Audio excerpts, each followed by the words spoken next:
3 peluang karir bagi lulusan ekonomi Islam. Prospek kerja jurusan ekonomi Islam atau ekonomi syariah mungkin di benak banyak orang akan lebih spesifik dibandingkan jurusan finansial lainnya.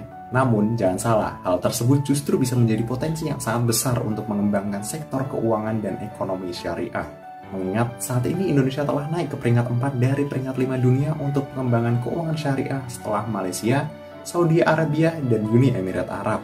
Dan berikut 3 prospek karir bagi lulusan ekonomi Islam atau ekonomi syariah. Yang pertama, konsultan keuangan. Dengan perkembangan ekonomi Islam, semakin marak kebutuhan financial advisor yang mengerti hukum keuangan syariah. Prospek kerja jurusan ekonomi syariah kini adalah sebagai konsultan keuangan bagi perusahaan yang akan bekerja sama dengan berbagai perbankan berbasis hukum Islam. Yang kedua, ahli ekonomi Islam. Indonesia adalah negara dengan mayoritas penduduk beragama Islam.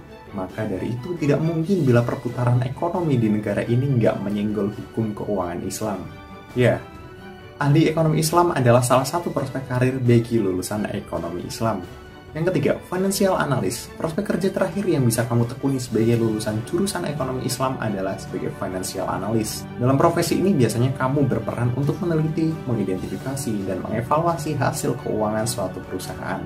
Bahkan, pada perusahaan yang lebih besar, financial analyst juga ditugaskan untuk merancang kebijakan pengeluaran operasional. Dan kabar baiknya, di jurusan ekonomi Islam UMPP ini menjadi salah satu jurusan ekonomi Islam di Pekalongan yang paling kompleks terkait dengan pembelajarannya. Enggak hanya soal fikih muamalah, tetapi juga dengan akuntansi keuangan berbasis akad syariah. Agar nantinya, lulusan dari prodi ini dapat menjadi ahli perbankan juga.